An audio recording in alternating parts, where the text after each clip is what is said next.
Welcome to the MoChill Zone with Mods and Chili. Today, Alan Young returns to host the show and interview his friend Sean House. Sean grew up watching Star Wars and dreaming of building models for George Lucas and actually went out and did it. Back in June. So the conception of this party, we had a Big Lebowski party here a year ago, and we had someone that was an actor in the Big Lebowski. The guy played Saddam Hussein in the dream sequence of the Big Lebowski. It was my dear friend Michael Haliva's father. Michael is right here. He's recording this for public access in the MoChill Zone podcast. And so I got to interview Jerry Haliva about what it was like to play Saddam Hussein as a bit actor in the early 90s. And then Lily and I thought, well, can we possibly keep this going? Could we do a movie every year and then talk to someone who was involved in the movie? So Sean immediately came to my mind. I met Sean when I was 12 years old and Sean was 26, which means we're both 40 years old now. Thank you for that. Yeah. Thanks. And Sean was a bartender who had moved to the Bay Area to get into the movie business, and his house was like just a dream world for a 12-year-old. It was all creatures and Star Wars paraphernalia that you had built. There were lightsabers, there were monsters, there were masks, there were kind of prosthetics, and that was how you decorated the house. It was everywhere. Yeah.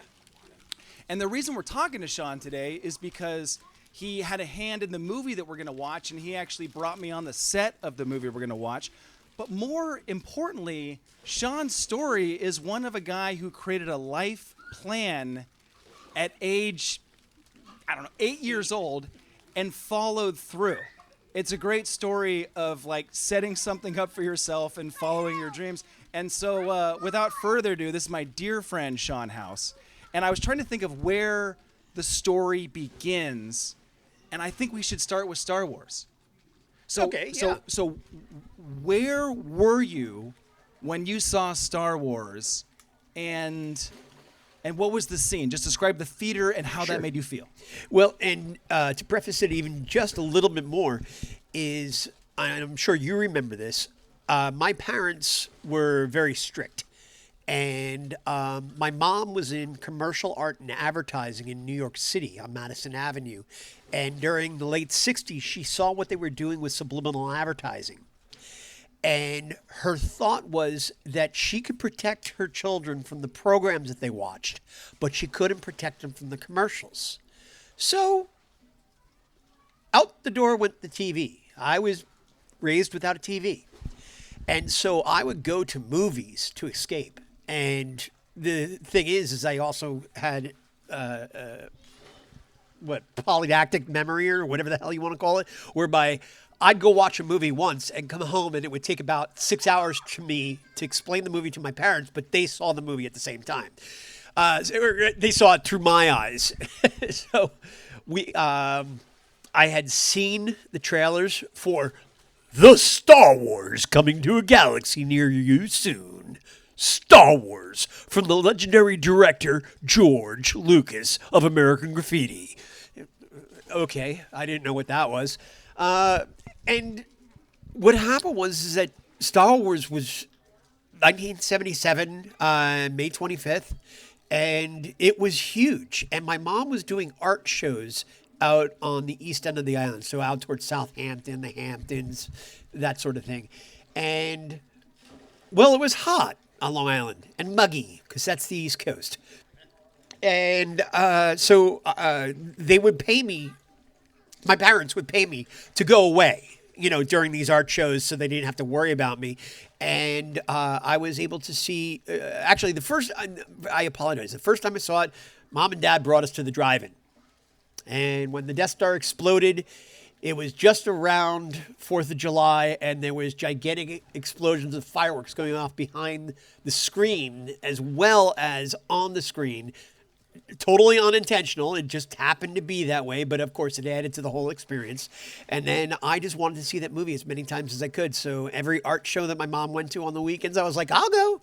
and then disappeared into the theater. And I would pay for one ticket, and then in between the movies, I'd hide in between the seats and then wait for it to start up again and watch it again. So I could see, 3-4 screenings at a time. And by the time it went around a year, because movies actually stayed in theaters for a really long time if they were doing good.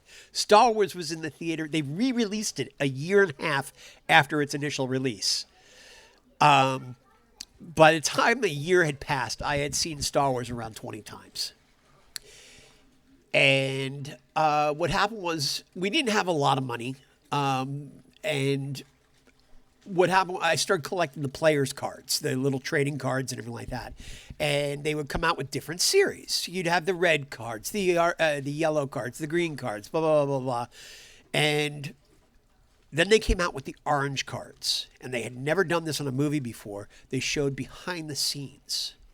And one of the first orange cards I got was of this guy standing behind a model of a Star Destroyer.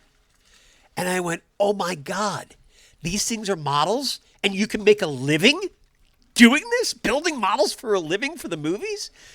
It blew me away, and I started collecting everything about it, getting deep into the knowledge of it. By the time I was 13, I went to the library, and because we couldn't find the address for Lucasfilm or Industrial Light and Magic. At this point in time, they had moved up to Northern California, to San Rafael. And so the librarian taught me, of course, how to use the microfiche and everything like that. And we went searching, and we finally found the address of 3160 Kerner Boulevard. And I wrote a letter to George Lucas, and I got a nice little response back from How old are you when you write this letter? That was 13. Okay. 12 or 13, one of the two. And got a nice little letter back saying, go to school, get good grades, continue to make models, and give us a call later on. But you and also like 50,000 other boys your age, right? Oh, I would say, 50,000 would be like... Who actually wrote the letter. But I mean, how many millions of kids saw this movie and it changed, and they thought that they wanted to make movies? Oh, absolutely. Right. It inspired quite literally a generation. And so you hold on to this. Yeah. And you go to the Navy, and then you get out, and you after the Navy, you the full intention has always been to get in the movie business, but you don't move to Hollywood. You move to the Bay Area. Yes. Why? Because of the fact that I knew that there were so many people out there who might want the job, but if I could present a face to these people and be there when they called and say, yes, I can be there at 7 a.m. in the morning, that I knew would make a big difference. You're talking specifically about Industrial Light and Magic. And yes, Industrial Light and Magic and the model shop. In Marin. In Marin County on Kerner Boulevard in San Rafael. And so we meet, and you're a bartender. and was the plan to become a bartender to get close to ILM? Or were you just tending bar, and then you wanted to get, at some point you decide, I want to be at the closest bar to ILM. Tell that story. Bartending was more of a happenstance thing that happened in my teens because I worked for a catering company, and they also had a restaurant in the town next to mine. And so I was bar backing there, and one night the maitre d', who was the general manager, fired the head bartender, and then the second bartender said, you can't fire him or I'll walk, and he walked. And so the maitre d' turned to me and goes, Sean, you want to bartend now? I was like, sure. Yeah, okay. And so I started bartending in New York at 11:30 at night in the middle of the summer at 16 years old. So I had developed the bartending skills over the years. I even bartended while I was active duty in the Navy. And when I moved up here, the very first thing is that because the address wasn't written down anywhere, and this is before the internet was widespread in any shape or form, I had to find this place. I didn't have the address from the microfiche from when I was 13 years old. Find the place, ILM, the ILM, the actual facility. Right. And so when I drove up here to get a job and a place to live and hopefully a job. And then I went back down to San Diego for the rest of the month, packed up stuff, and then moved up. And what happened was that I was heading north on 101, and I saw Central San Rafael. I pulled off on that exit and came along the frontage road and said, "Oh, Motel 6, perfect." Stopped in. And when I was at the front, getting a room for the weekend, I asked the guy at the front desk, I said, "Hey, is Industrial Light and Magic around here?" And he goes, "Huh?" I said, "George Lucas, Star Wars." He goes, "Oh, yeah, it's somewhere around here." I said, "Could you, point me in a direction?" He goes, "No, I have no idea." And I knew that they hid behind a sign that said, "The Kerner Company." And I knew the front door said, "Kerner Optical Research Laboratory." You knew that just from... That was from a Walter Cronkite interview in 1983 for Return of the Jedi, where he is standing in front of the sign, this 3160 Kerner, and he goes, "Behind this sign, behind these doors, lays Hollywood's greatest secret, George Lucas's Industrial Light and Magic." And then he walks through the front door, and I remember seeing the Kerner Optical Research Lab and everything. Side note on that? No, I'll get to this. Remind me of the side note. Sure. So at some point, you select a bar that's close. How strategic was that? So what happened was that after I asked the guy, I went to the the motel room, and I sat there and I grabbed the Yellow Pages. I don't know if you remember that. They would have a map in the front, and so I was like, where could they hide Kerner Optical or Kerner Optical Research Lab? And I went, "Oh, what about Kerner Road?" And I looked down and on the graph on the side, and it said Kerner Boulevard, G5. And I'm like, "Ooh, perfect. You sunk my battleship." Bam. And I realized it was right almost directly behind the Motel 6. So I hopped in my car. I mean, this is literally me arriving in Northern California inside of an hour and a half and not knowing the address. And I hopped in my car. I went around the corner, and all of a sudden I was at Kerner Boulevard, and I made a right-hand turn, and I'm pulling. And as I made the turn, I saw two things. I saw Yushang Sushi on the corner, and I saw Jay Friendly's, which was a bar. I was like, "Ooh, good place." And I drove down the road until I saw Granger, and right across from Granger, on the other side of the street, was this wooden sign that said 3160 Kerner Boulevard. And I parked the car, and my hands were shaking. This is in early November of 1994, and my hands were shaking, and I was like, "Oh my God, oh my God!" And I get out of the car, and I cross the street, and the door had Mylar over it, and like I said, it was late dusk, but it wasn't completely dark yet, so therefore it still had a reflection to it, and the door said Kerner Optical Research Lab. But I couldn't see through it, so I cupped my hands over my eyes and everything, and I looked through and jumped back because Darth Vader was right there at the door. I was like, "Oh my God!" And then I cupped my hands again, and I looked, and right behind the main desk there was the navigation cross for Peter Pan's Hook, the matte painting and everything like that, and the stormtrooper.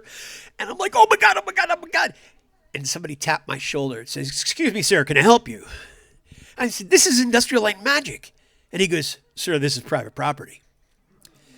And I said, "Yeah, but it's Industrial Light and Magic." He goes, "Sir, it is private property, and I'm going to have to ask you to leave now." And I went, "All right, but I'll be back, and you'll know my name. I swear to God."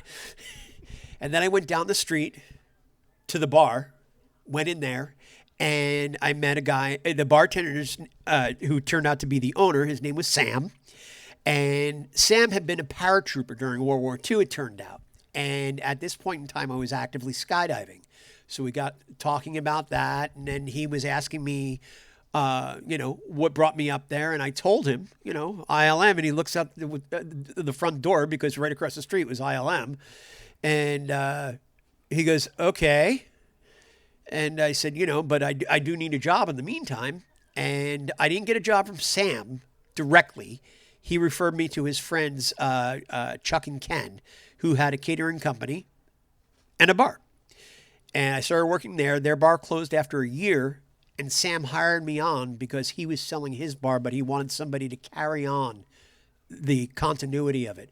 And the first thing I did was when I got in that bar, I started ILM Appreciation Night. Half off first drink, 25% off all the rest. All you have to do is show me your ID. And how did you get the staff? How did you network to the staff to let them know that they were being appreciated at the bar across the street? Well, I made up flyers. And I asked the guys at the bar that I knew were ILM employees. I said, hey, listen, I'm doing this promotion thing. Would you be willing to put this up in the break rooms and everything like that? They're like, sure, kid. Absolutely. That's a great idea. And so meanwhile, you're working on the side hustle of making props. Yes. And at what point does this nexus occur when you feel like you have enough of a resume to actually start making moves with these guys that you're networking with on ILM Worker Appreciation Night? Well, it was a little bit more layered than just that, in the aspect that I found out that they had the Marin County Fair every year. And just before I had moved up here, George had released for the first time. George Lucas. George Lucas. I'm sorry. He's George. We'll get to that later in the story. He becomes George later in the story. Yeah. So what happened was that they did a big display of the Star Wars models and costumes at the Marin County Fair. And it was the most successful event ever held at the Marin County Fair. And that's when George went, oh, maybe we should put this stuff on tour. But what happened was they also started a Creatures and Models competition at the Marin County Fair the next year that was judged by ILM model makers. So I started putting in things to get judged. Is this why you made the lightsabers that you had in your house? Yes, Okay. exactly. And these were prominently displayed in his living room. You'd walk into Sean's living room, and he had this giant glass case of these lightsabers that he had fabricated, and you could move it with a wheel, and the lightsabers would turn, and so you could check out each individual one, including, did it have the double saber? Was that a thing back then? Was that a concept? It was. That was. It hadn't come out in the movies yet. It had not come out in the movies, and I thought of it, and apparently somebody else thought of it somewhere around that time too. Okay, and so at some point when do you remember like making a first handshake deal with someone at ILM, or just kind of that feeling like I'm in? So when I first started working at Jay Friendly's, one of the waitresses there at Jay Friendly's, Ricky Thomas, she was good friends with the model shop manager, who was Mark Anderson. And she went to Mark on her own. She said, I've got this guy that's gaga over this stuff. He goes, yeah, everyone is. She goes, it would really mean a lot for me if you took him through on a tour. And so literally within 4 or 5 weeks of me starting at the bar, starting ILM Appreciation Night, Mark Anderson gave me a tour of the model shop. And it was stunning. And they were working on Galaxy Quest and a couple of other things. It was just amazing. And I was just drooling all over the place and, fanning out and everything. And don't remember much of anything that was said. But Mark said to me, I said to him specifically, how do I get in? And he goes, keep on trying and don't give up. He goes, if you call me and I don't call you back, wait a week. Call me again. If I don't get back to you, if I don't answer, get back, call in half a week until it gets down to every day. He goes, I will pick up the phone. He didn't expect me to actually do that, and I did. But the other thing is that he also told me, he said, listen, you can make my life really easy, by getting into the local International Alliance of Theatrical Stage Employees, which is IATSE, or the stagehands. And he said it's Local 16 out of San Francisco. And he goes, if you're in 16, I can hire you directly. He goes, if you're not, I go to try to hire you. Then I have to explain to Local 16 why I'm not hiring a union member. And I went, okay. And so I began lobbying Local 16, driving down to 242nd Street in San Francisco. It started once every 6 months, and it got down to once a week. And then finally, I was working on film and television, but as in the periphery, or as a non-union person, I should say. And I had gone down to Local 16. I actually had lunch with one of the associate business agents. And he said, just keep on trying. Just keep on knocking on the door. He goes, eventually, we're going to get to a point where we're going to need a whole bunch of people, and they don't care who it is. And then you can make your mark. I went, all right, Al. And then 2 weekends later, I was working on a Weird Al music video. Was this The Saga Begins? Yes. This was 1999. Yes. And this was a parody of American Pie. That is correct. Okay. And so and by the way, we share that common love. Yeah, and Lily does too. We mentioned Weird Al in our vows. Sean and I saw Weird Al right after Lily and I got married. And so you work on this music video. I didn't realize this is part of the story to network into ILM. Yes. Okay. And so is this what's the nexus between the video and actually? I want to get to meeting George. Like when does George get into the picture? Yeah. Well, he's actually a decade off. So what happened was that I was working on this video, and I was doing the creatures. I did the Limbot. Remember the robot with the lightsaber that was in the living room? I remember that, and I also remember that you were in a deleted scene from that Yes, video. I was Darth Maui. Can we tell the story about Darth Maui and what happens to Darth Maui in the music video? I'm so sad this was cut. I know. So to this day I am. So what happened was that we were doing a special edition of this music video, and the people working on the music video for free were employees of ILM. Whether they were computer graphic artists, model makers, stagehands, whatever.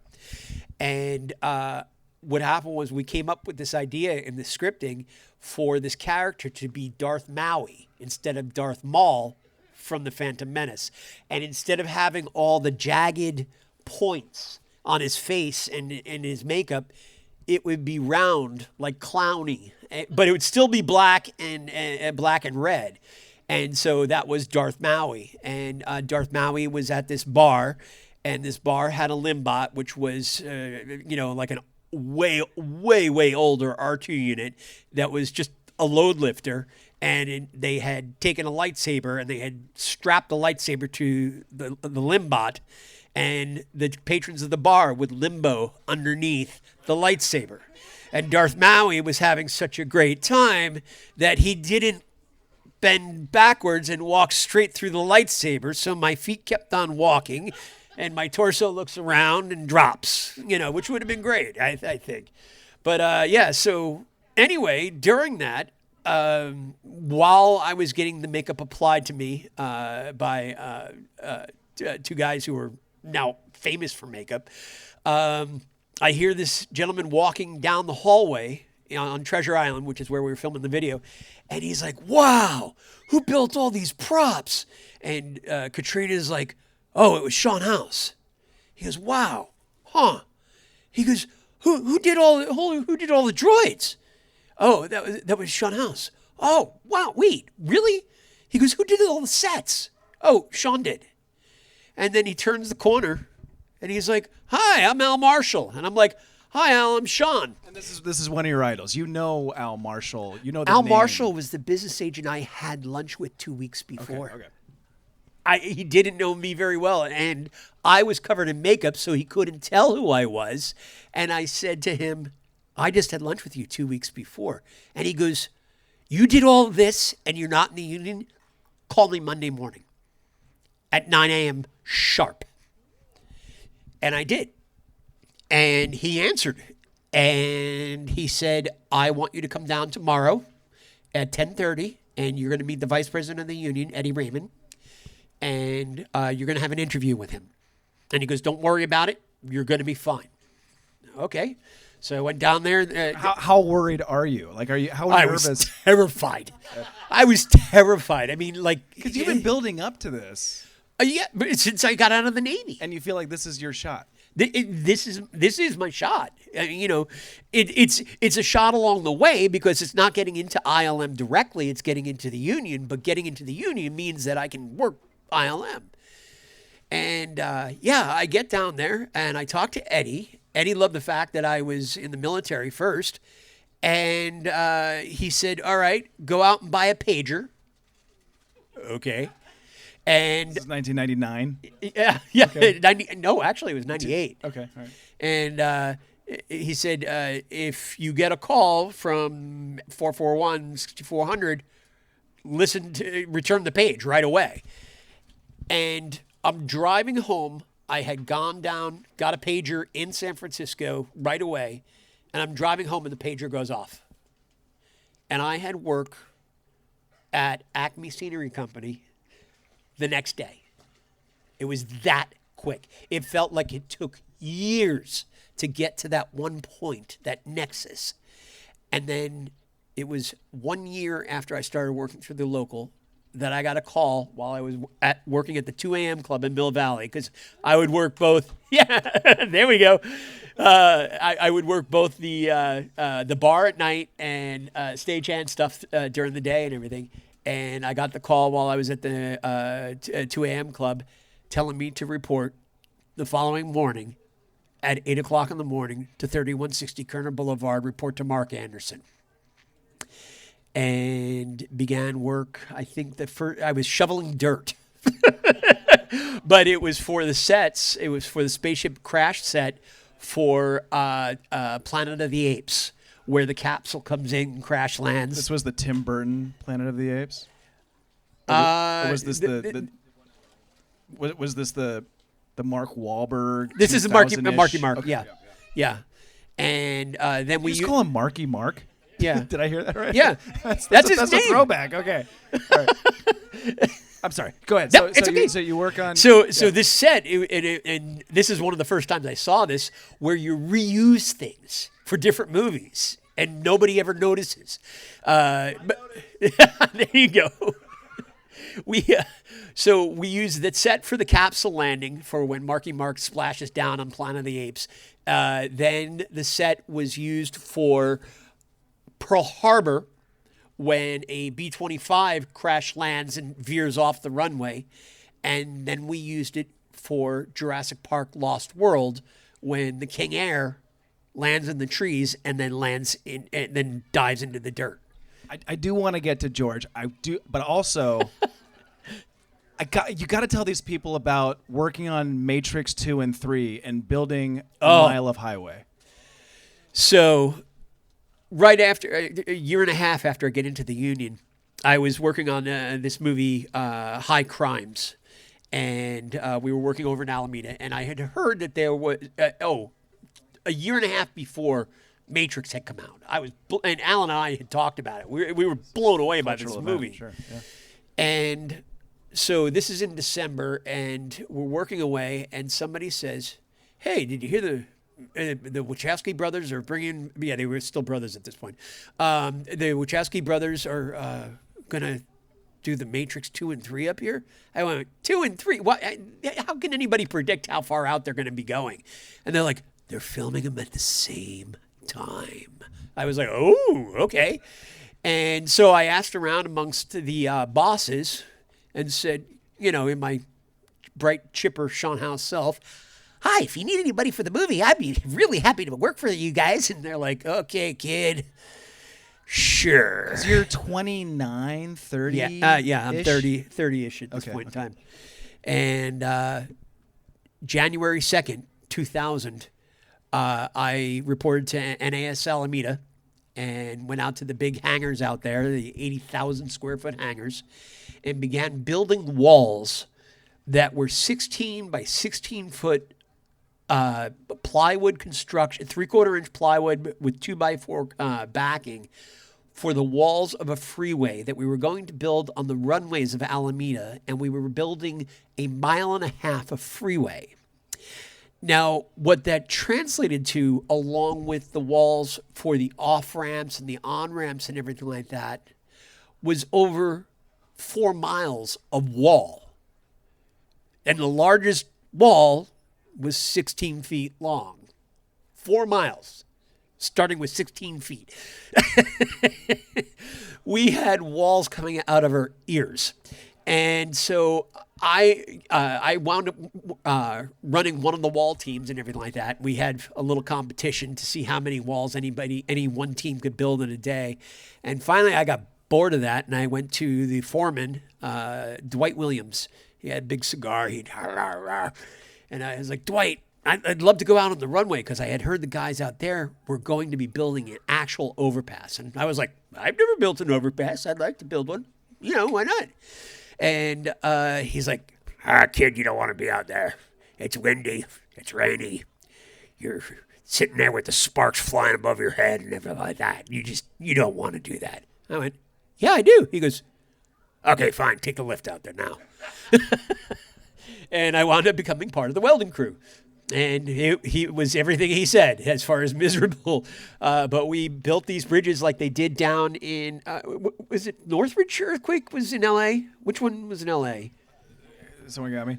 It was the Northridge when they were saying that the freeways were going to be closed for like 3 years because of all the overpasses that had collapsed. And yet they had the whole thing reopened in 3.5, 4 months. And what they did was they took flatbed rail cars. They cut off the ends and made them square, and then they put them up on posts, and they welded everything together. And those rail cars can handle tens of thousands of pounds, hundreds of thousands of pounds, and they rebuilt all the overpasses down there. Well, we did the same thing. We used 6 rail cars, cut off the ends perfectly, then lifted them up, put them on. Then we had little kickers on them, and then they plowed the dirt in, paved everything, and next thing you know, Morpheus is up there with the sword and Agent Smith and fighting the living crap out of each other. Yeah, so people might be racking their brains trying to remember the scene, but it's a motorcycle and car chase, and there's cars slamming into each other and explosions everywhere. Where are you in the making of that? Behind the wall. So what is your role? Are you overseeing pyrotechnics or what? No. What's going on? What's the scene? I for the Matrix itself, I was a builder pretty much, whether it was on the walls or the fire escapes for what they called the Burly Men fight sequence, where all the Agent Smiths came out of the apartment buildings, go running down. We built all those fire escapes inside one of the hangars. And then I became one of the chief sculptors for Zion, which was the humanity's last hope. And it was an 80,000 square foot cave that went 32 feet tall. And I thought it was going to be easy to transfer from, grinding out a whole bunch of wood and then welding a bunch of metal. And I'm like, oh, styrofoam. Yeah, this is going to be great. It was the hardest job of my freaking life. 3 months of sculpting, and probably took about 10 years off my life because we were using 2-part foam to join everything together and hot wiring the foam to get it into shape. So, we got to get to George Lucas. So at what point do you see the guy and what's going on with you? And did you introduce yourself the first time that you saw him? Well, the first time I saw him was at Chevy's. Okay. And where were you in your career at that point? Bartending. Okay. So you begin a rapport with him. When do you first approach him to work? That wasn't until so what happened was George moved Industrial Light and Magic to the Presidio, as many of you know. And when he did so, it became just a computer graphics company. There was no practical effects anymore. That was all left up on Kerner Boulevard. And there was a management-led buyout of that company. And so it became Kerner Optical, a tribute to the original name that was on the door. But he continued, ILM continued to use Kerner Optical because there was still a bunch of stuff they couldn't do in CG, and they had to do practically. So I was working at Kerner Optical, and we were doing Indiana Jones. We did Transformers. There was a whole bunch of stuff. I like to joke I'm the king of sequels. I don't get the original, but I get the sequels. And and it was at one of these points in times that we were walking around the sets for Doomtown that George was there. And he had seen me, passing through the shop a bunch of times when he was passing through. And so, he looked at me and, did the chin nod. And I took that as cue of, I can actually say hi. No. But whatever. It worked out. Anyway, but I really didn't have a rapport with him until I got the job for Red Tails. Yeah, I want to get into Red Tails. Yeah. Tell that story. So I was on the set working on a TV pilot in San Francisco, and my friend Brian Grenan, who's the head of the model shop at Kerner, gives me a call and he says, "Hey, what are you doing?" I said, "I'm working on a TV pilot." He goes, "When are you done?" I said, "Tomorrow." He goes, "Okay, good. Oh, good. You scared me for a moment there. All right, be here Thursday at 10:30. I said, "Oh, cool. What movie are we on?" He goes, "No, you're dress up for an interview." I said, "What am I interviewing for?" He goes, "I can't tell you." I went, "Brian, come on. For God's sakes, we all share the secrets. We're inside." He goes, "I can't tell you." And I went, "Oh, okay." And he goes, "What I can tell you, it's not a model position." I said, "It's not? What is it?" He goes, "It's the prop master position on a feature film." I went, "Ooh, okay, this is cool." So I had no idea what to expect. I didn't know who I was meeting, so I couldn't do any, interview. Preface or preparation / investigation on who it was I was going to be dealing with.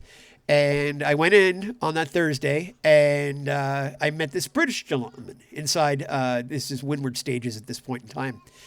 And he had all these photos, 8.5 or 8x10s, glossy, on his desk. And they were all African American, Black American airmen dressed in World War II uniforms. And I'm going, now, one of my loves growing up was World War II and World War II aviation, and I especially loved the Tuskegee Airmen. And so I start talking to this guy, and I'm looking at this stuff, and I was like, "Is this Tuskegee Airmen?" He goes, "Well, yes, of course it is." And I'm like, "What movie is this?"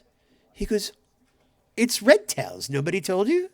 I went, "No, and I didn't know that they were making a movie about the Red Tails." He goes, "Oh, you know them?" I said, "They were a course of study for me." And he goes, "Oh, okay." And then he's going through some of the pictures and everything like that, and they were only going to redo part of the movie that they didn't get. He goes, because the director didn't like what he got from the Prague, when they were shooting over in Prague. And I went, "Oh, okay." And then he goes, "Yeah, George really wants something different than what was shot on film." And I'm like, "George?" He goes, "Yes." I said, "George who?" He goes, "George Lucas." Like I was a dumbass. I was like, and I'm like, "Oh, okay, continue." Like, "Oh, no problem. It's George Lucas." Of course, yeah. I'll From Chevys. From Chevys, and yeah.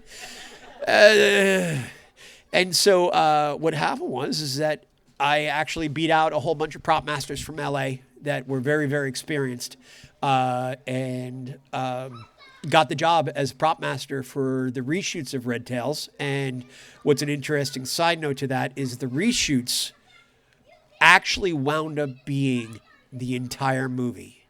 we reshot the entire movie, almost all of it in Northern California. And I only wish that people could see the movie and also have talked to George first, because he says, listen, this isn't, he would yell at me. He'd be like, Sean, come on. This isn't Saving Private Ryan. This isn't The Thin Red Line. He goes, this is a John Wayne style World War II movie. He goes, there are good guys and there are bad guys. And that's it. He goes, we're not, creating 50 Shades of Grey or anything like that. He goes, I'm making a John Wayne war style movie. That's what it is. And that's what it turned out to be. And it was great if you looked at it through that lens. I'm curious, you're working with him now. Are you always fanboying out on this fact that you've been thinking about this moment working with this guy for 25 years? Or do you at some point just see him as a colleague and you're putting together a project together? That's a really good question. There was never a point that I fanboyed out to him.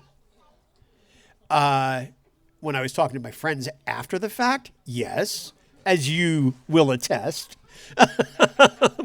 But no, around him, it was very, very professional, and then later on, it became warm and familial. And the more you know of him, the more it is more like a familial friendship, and so I don't treat him any differently than I would anybody else. And I think he appreciates that, to tell you the truth. And I think that we should land the plane, you might say, on the business deal that you put together to purchase the original ILM. Ooh. Which maybe doesn't have the best... I don't know how far you want to go on this tale, but I think that it's remarkable that from where you started to work toward putting together a business deal to buy ILM. Now we're talking about 3210 or yeah, after... What became 3210? So what happened is that Kerner Optical existed only for just shy of 5 years. So they had it from late 2006 to late September to early, the 1st of September 2011. And then what happened was we were closing down. There was going to be a big auction of everything. And I said I was like, we can't let this end. And I asked the model makers specifically, I said, do you think there's at least 5 more years of being able to build models for the film industry before CG takes over? And everybody said, yes, there's 5 years. Absolutely. I can see that. And I said, we know what the mistakes are that were made during the Kerner Optical days. We know what they are. We were trying to prevent them. Why don't we do it ourselves? And I got together some of the former employees, and there was 2 main guys that had the money. But so that was September 2011. By December 2011, 3210 was incorporated, and in January 1st, we opened the doors, and we continued 3210 for 12 years. And we did an additional 25 movies, hundreds of commercials, just continued the legacy, and, through really great parties. Sean House, everybody. So let's set up Dead and Breakfast. Okay. So I'm in high school, and I don't know if I'm going to pursue journalism or film and acting, and it was in large part because growing up with you, I mean, Sean was like a big brother to me. We were hanging out all the time. I'd come home drunk from the party, and Sean would be up building something in the garage, and I'd check it out. And so my senior project you brought me on this film set, and it was, Alan, you're going to get to see a real film set. You're going to work for a day. Or a night. We drove out there. We both had Nissan Frontiers. He bought his first, and then my mom got me one. And no, actually, that's not true. Oh, I get the you first. Got the Frontier first. The Frontier. Yeah, and I went. And you got the King Cab. And so we drove out there in our matching Frontiers, and I got to see what it was like to see all the different stagehands, the first person that was catering, the person that was doing the lights, the person that was doing the props, and all these people were talking to you for various reasons, and my job was like running and getting duct tape, right? And it was really cool. And so I think before, just as a setup to this movie, tell them what that set was and why it was fun. Well, this was an independent film, and translate independent as no budget. So that's just what they are. But it was being done by several friends of mine. I should say that work friends of mine that I had known through the business. And they had actually leveraged John Madden. Yes, the John Madden. John Madden owns over 75% of the property in Livermore, let alone over 50% of the property in Pleasanton. I didn't know that at this time. But he had bought this farmhouse that he was going to turn into a bed and breakfast. And lo and behold, this movie was named Dead and Breakfast. So they approached John, and he said, yeah, sure, I'm going to be remodeling the whole place anyway. Do with it what you want. And they managed to get David Carradine on board. Yes, you're going to see him tonight. And then they also got Ever Carradine, which is his niece. And you've seen her on many, many things. And then who else did we saw? Diedrich Bader. Diedrich Bader. That was the scene that I got to watch. Yeah. And what happened was that because it was a horror film. Horror films, by the way, are the easiest way to make money in the movie industry. If you make one genre, just make it a horror, because you can make it so schlock it doesn't matter, as long as you have blood and guts and maybe a little bit of flesh, and it will sell. And it doesn't need a coherent script or anything like that. It's about the shock value. And so horror films traditionally have the highest return for dollars spent of any film out there. Porn makes no money now. Well, yes, it did. Okay, we're kind of diverting here. We're gonna take a few minutes to set up for the movie, so maybe like a 15-minute break. Go get a drink, get some food, and then cat calls are encouraged. Thanks for joining us, y'all. We'll see you next week.